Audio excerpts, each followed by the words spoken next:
They started chemotherapy about a month after I was diagnosed, and my oncologist said, we're really going to hit this hard.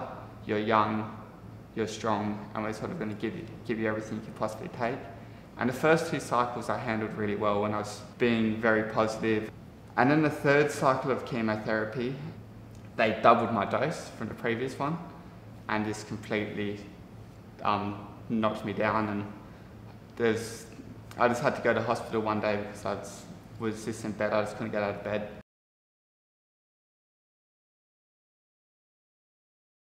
While I was waiting for the drug to come, the drug company got back to him and said, because the cancer had spread from my lung to my abdomen to my brain and metastasized all over my brain, and they said, you can't have active brain disease if we give you this drug.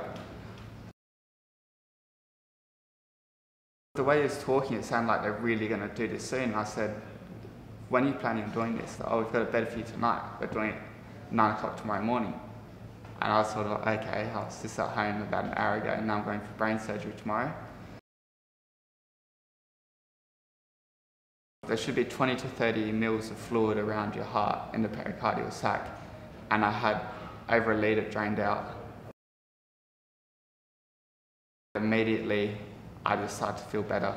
I think within a couple of weeks I went back to the gym, and after a couple of months I think I went for my first run on the street. I called my bosses at work who were constantly in touch with me, constantly supporting me, and I said, I think I'm ready to return to work. I remember lifting myself into a manhole for the first time after everything, and I could not believe how hard it was and how much my treatment had affected my body, even though I was starting to get stronger.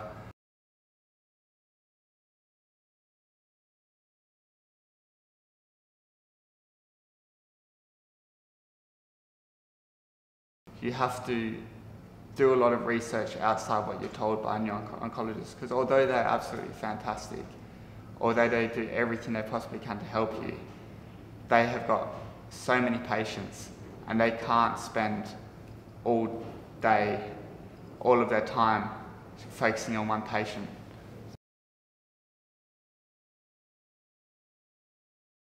I didn't want a prognosis, they didn't give me one, but I wouldn't have been expected to make it past 2 years. That was 2.5 years ago.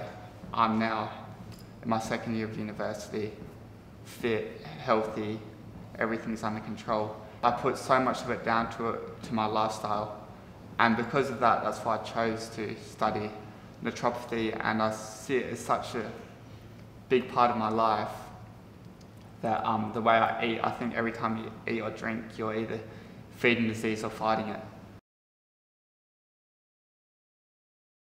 Within 2 months, I was just feeling fantastic, and I got scans and my cancer had decreased. The tumour in my lung had decreased by about 50% of where it was 2 months before.